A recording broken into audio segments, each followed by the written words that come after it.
listeners to the CDC podcast. My name is Laura Vincent. I'm a health advocate in the Dallas-Fort Worth area here in Texas. I'm a spokesman for battleofthebones.org.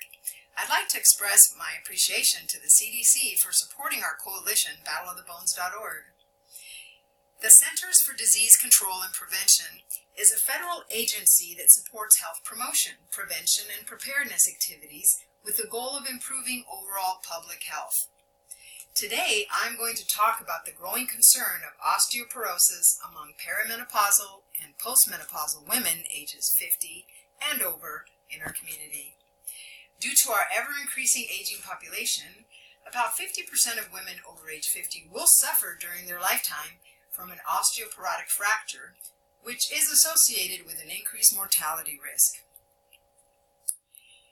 Our first true story took place May 12th. It was a warm day in Dallas, Texas. A 66-year-old Caucasian woman named Barbara was enjoying a barbecue in her backyard with her family. Her adult children were visiting her and celebrating Mother's Day.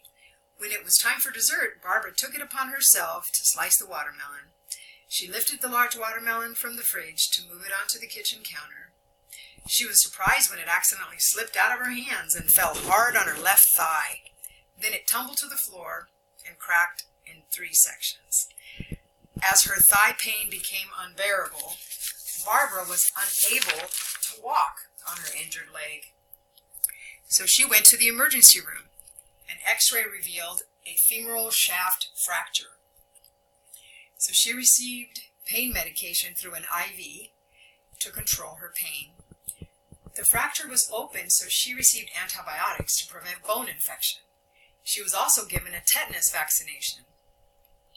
Later, she underwent surgery where a metal rod was put down the center of her femur bone.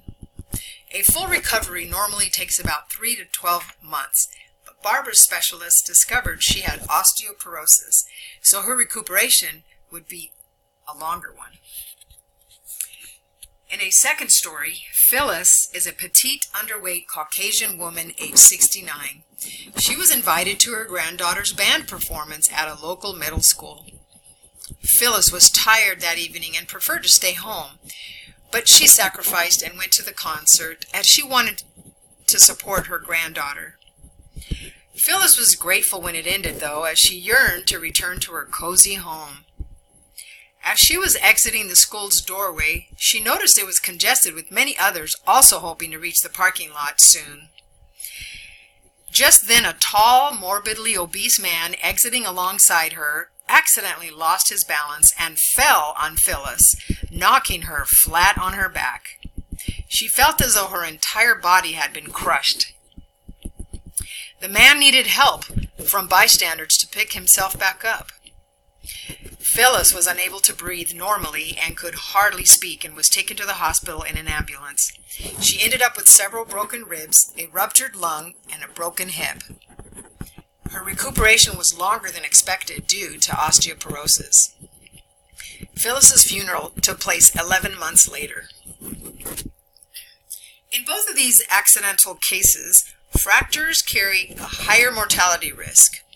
A 2017 study that followed over 122,000 people in the United States and Europe found the increase in mortality was greatest in the first year after a bone fracture. We tend to think of a fractured bone as no big deal, but in the elderly, slipping, falling, or dropping a heavy object on the body is cause for great concern. As a call to action, truly an ounce of prevention is worth a pound of cure.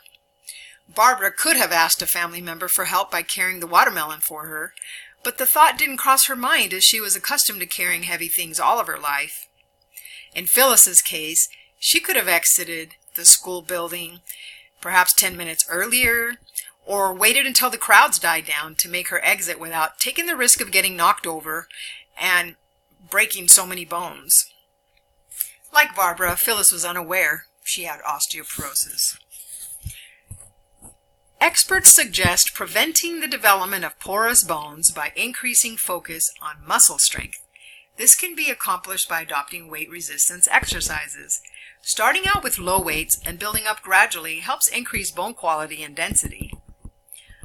fall prevention is another important strategy in preventing bone fractures. Avoiding rugs or mats as they risk slipping, as well as installing less slippery floorings, are both good fall prevention measures. There are other effective ways to prevent osteoporosis that we will discuss in more detail in subsequent podcasts on this topic. I'd like to express my gratitude to you for taking the time to listen to our CDC podcast on osteoporosis prevention. Thank you.